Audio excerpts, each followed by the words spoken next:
It's Randy Orton. I have voices in my head. They counsel me. They understand. They talk to me.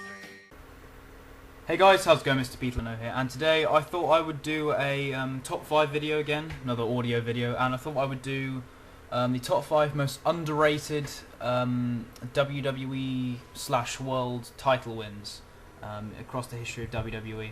Just to give you an idea of which ones will come up in terms of like history. I was thinking of I think the earliest on here is 1997, and the latest on here is 2011. So that's just to kind of give you an idea of what kind of period of wrestling we're looking at. So kind of Attitude Era to the PG era, I guess. So yeah, as I said, this is underrated. So these are title reigns that I feel were really memorable, when they happened, and they were great moments. But when we look back at them in history, a lot of people don't talk about them as great championship wins. But I thought they were great moments, whether it was because of the match or the commentary or that sort of thing. So hope you guys enjoy it, and let's get started. The first one is Undertaker's WWF title win in 1997. Just to note, this is going to be in chronological order, not necessarily by like favourites and whatnot. So this is just, as I said, chronologically. So yeah, I think this Undertaker WWF title win was actually a fairly underrated one, in my opinion. I mean, I think I know why. It's mainly because the match with Sid at WrestleMania 13 was pretty shit, if I'm being honest. Like, I've gone back and watched the match. I'm not a fan of it. I've heard rumours that apparently Sid shit himself in the match. I don't know if that's true, but if it is, that is pretty funny. I'm not gonna lie. But this was a really memorable moment. It was the first time the Undertaker had held the belt since, I believe, Survivor Series 91, if I'm correct. If I'm not, I apologise, but I'm pretty sure it's the first time he held the belt since then. And it was just a genuinely great moment because, Undertaker's previous WWE title win only lasted, like, a couple of days before it was vacated. Well, no, he lost it to Hogan, that was it, and then it was vacated. So, yeah, this was a great moment for The Undertaker. His first real lengthy title run where he actually defended it. And yeah, it was just a great moment to see The Undertaker on top at WrestleMania, in my opinion. I've always been a big fan of The Undertaker, and I think it was great to see him once again on top as the WWF champion, because at that time Undertaker hadn't really held any belts. He was more just kind of a guy who was in feuds, but it was a nice change to kind of see him hold the title, in my opinion. Next we look at The Rock's WWF title win at Backlash 2000.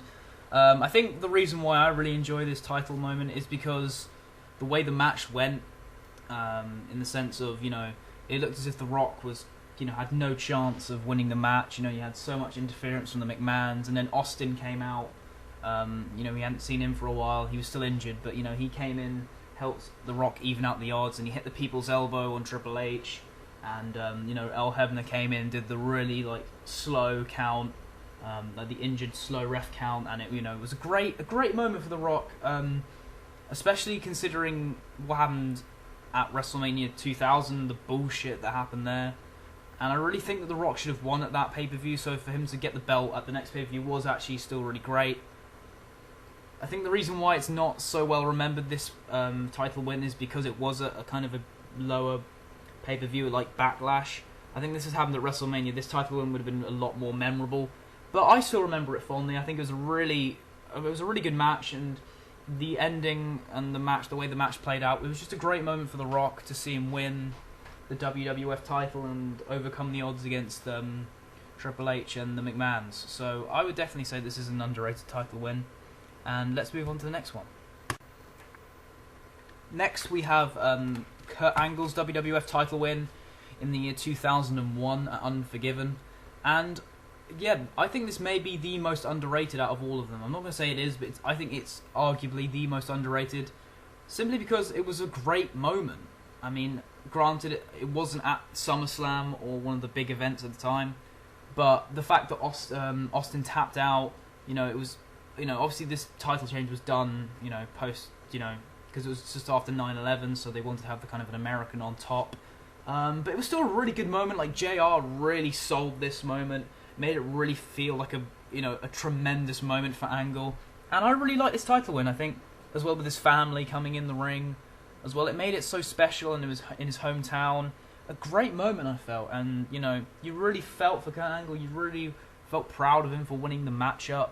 I mean, as much as bad as the invasion was, there were some bright sparks in this, in the storyline, and I think this is one of them. This Kurt Angle title win. Granted, it didn't last that long, but the moment when Angle won the belt was great because you really felt proud of Angle. Even if you weren't American, I still thought it was a great title win. JR really sold this. I think with especially these early Attitude Era Ruthless Aggression title wins, that's what JR was great at doing, helping sell the idea. So I really enjoyed this title win, and let's move on to the next one. Now, you guys knew I was going to throw an Edge one in there somewhere, and this is it. No Way Out 2009. Just to give a bit of background on this show, what happened was Edge went into this show the WWE Champion. He was eliminated within the first 5 minutes of the Chamber by Jeff Hardy. It was a real shock. We were guaranteed a new WWE Champion, straight away. And a really shocking way to kick off the show, and Triple H won the WWE title in a really good Chamber match. And there was some backstage segments of Edge, going crazy, and he didn't know what to do. So then we had the main event for the World Heavyweight title inside the Elimination Chamber. You had John Cena, Rey Mysterio, Mike Knox, Kane, Chris Jericho, and Kofi Kingston. And Kofi Kingston's coming out. He's he's the second last entrant. And basically what happens is Edge just comes out, beats the crap out of Kofi, takes a spot in the Chamber, and wins the world title in the Chamber. So, essentially he turned the WWE title into the world title in one pay-per-view.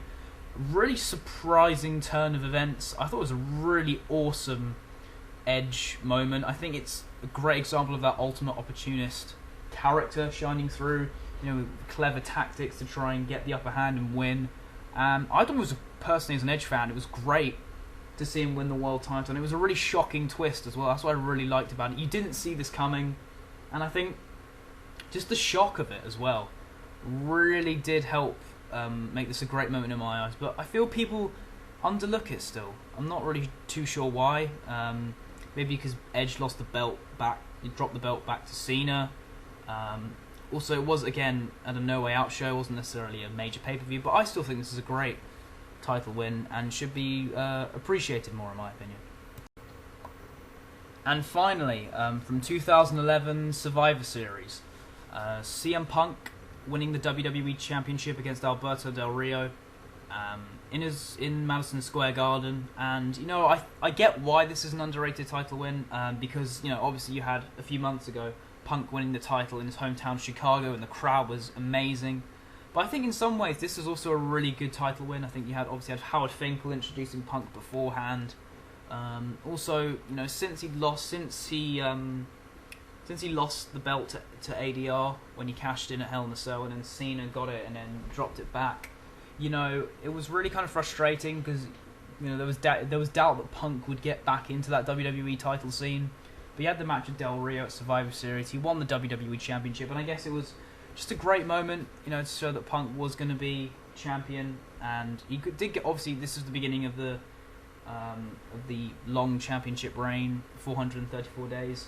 And yeah, so really about that title reign. It was a great start to the reign, a win against Del Rio, Howard Finkel announcing it, him diving into the crowd in Madison Square Garden. And I think in some ways, this was a really great title win, given that kind of context in Madison Square Garden, one of the most respected and most cherished buildings by the WWE. So for Punk to win the title there, I think it probably meant quite a lot to him. So I think for that reason, I put this one on here. So anyway, guys, thank you guys for watching. If you haven't already, please like and subscribe, and I'll see you next time.